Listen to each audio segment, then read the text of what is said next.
Emotional. Luke dwi. A dwi'n yma yn Luleå, yn gogledd Sweden, I ras ar y iâ. Rhai wythnos yn ôl gathon ni iâ yn Deyrnas Unedig ac o'n i'n gallu ymarfer ar y iâ, ond bydd hi'n brofiad hollol gwahanol I rhedeg mewn ras gystadleuol. Rwan, dwi'n mynd I ymarfer ar y iâ yn Sweden am y tro cyntaf. Dwi ddim wedi gweld unrhyw beth fel yma o'r blaen.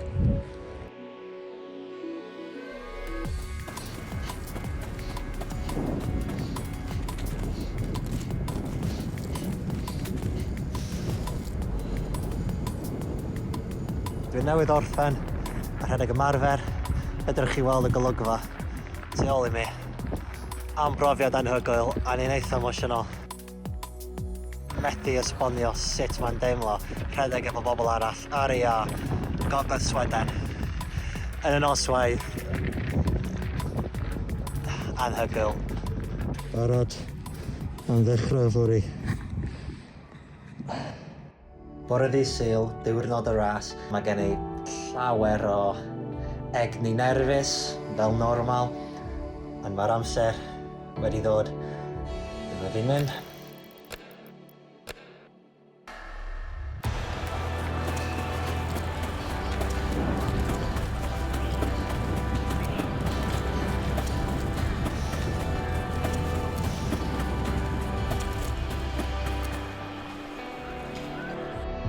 Dwi'n newydd orffen. Nes I orffen drydydd. Mae 5 km anhygoel. Emotional. Unwaith eto. Barod I adael rwan. Bore anhygoel. Dwi'n hapus I dderbyn y ganlyniad. A dwi'n mor falch. Oedd hi'n anodd rhedeg ar y eira sydd I ddisgyn ar y gwrs na'r ar y iâ. Mae'n hawdd iawn gwylio I lawr.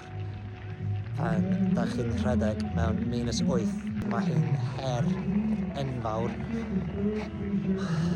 Ond ie, dwi'n hapus iawn. Diolch yn fawr Luleå, tan tro nesa. I bawb sy'n dysgu Cymraeg, mae hi'n iaith anhygoel, mae hi'n daith anhygoel. Byddwch yn ddewr, ymarfer pob gyfle a mwynhau'r broses. Diolch yn fawr am deilwng fi yn ystod y daith I Luleå cyn ac ar ôl y ras. Tan tro nesaf.